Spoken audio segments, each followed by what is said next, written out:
The Great One's Journey by the Liar Who Lies Chapter 2. Omniscience is the epitome of boredom. Calming down after a few minutes, Rimuru opened the book he stole. He had sent Diablo back here ages ago when he sensed another Yuki-level threat. Of course, it was supposed to be a recon mission to determine what the target decided to do with their power. To see if they were capable of peace or that they were just another power-hungry maniac. Let's just say it didn't go so well. After being threatened and having his master jeered at by the Council of Heroes, whose leader was the one Rimuru sensed, Diablo predictably went apeshit insane. Now, if it were back when Rimuru just defeated that bastard of a poser, he would have never sent Diablo alone on such a dangerous mission. Though, ever since his subordinate rekindled his rivalry with Guy, he quickly began to match his red counterpart in power. After returning to his master and having his injuries healed, Diablo voiced out his report. The contents were: he eliminated the biggest threat along with most of the council's members. He put the fear of God, his master, of course, to the inhabitants of the world. And finally, he crowned a new demon lord to keep the world in check. After hearing the report and consulting with his manas, Rimuru commanded her to change the world as she saw fit, and so, she did. She took away from the world's inhabitants the ability to bestow names of power, put a limit on how many skills can be present at one time, and changed the magic system entirely. She did this after talking it over with Ramirez, of course. To which she agreed, having already made a new home for herself and her subjects. All of that happened millennia ago. Rimuru skimmed over the book. The contents were just as predicted. It was said that before leaving the world behind, the great and terrible demon cast a curse over the world that severely weakened all the inhabitants. It then appointed one of its evil spawns as a tormentor to keep the world in despair while it wasn't around, a demon lord. If it were him just after his rebirth as a demon lord, Rimuru would have protested Diablo's methods. Now though, with his demonic heart and will growing each day, he slowly stopped caring about strangers. He only cared about those he knew very well. Of course, he would still help a stranger in need, but if they were to somehow lose their life, he wouldn't be saddened by their deaths. This matter eventually caused him to have a falling out with his do-gooder friends, namely his students, the ones who he taught in Ingrassia. While he made up with them in the end, their relationship was no longer as it used to be. He still cared for them, though. To him, they were the children he never had. If they requested anything from him, he'd do it in a heartbeat. Again, not that anyone needed his help with anything anymore.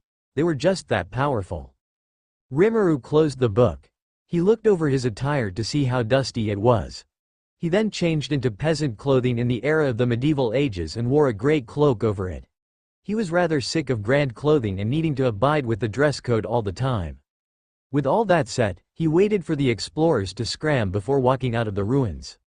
Outside, he could see the clear blue sky with some clouds rolling over. The sun was at its peak, and its light was reflected from the vast blue ocean surrounding his whole resting place.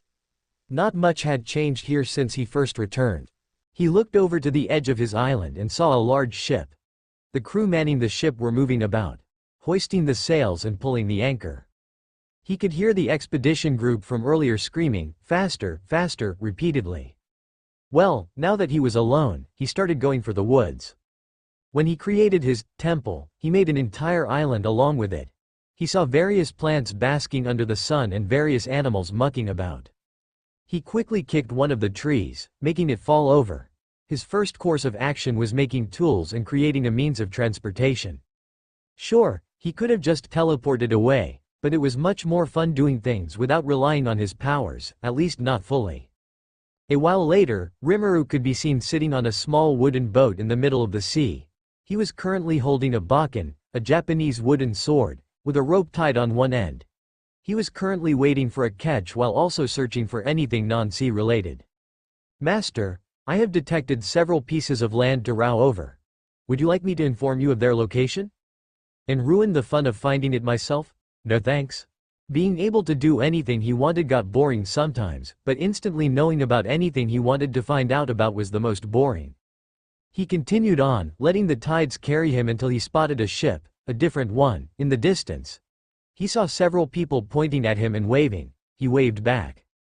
After looking over the telescope, Captain Basque told his men to head over to the lone boat. He wanted to save the pretty damsel from danger. His mother had once told him that should he offer a helping hand to others, his fate would change for the better. As they came closer to the boat, Basque called her over. "Ahoy, there, we mean you no harm. We see that you are in an unfortunate situation and have come to offer you a ride." Now standing, the young woman who looked around 20-something years replied with a smile. "Thank you, kind stranger. I wish to kindly accept your offer." And with that, Rimuru found his ticket to land. Sitting in the captain's office, both the captain and the drifter conversed. "I see. So you were pulled by the strong currents, how unfortunate." Basque didn't know any strong currents near here, but with the woman's story, he realized he needed to be careful, lest he damaged his ship in the sea and had to drift off in a similar fashion.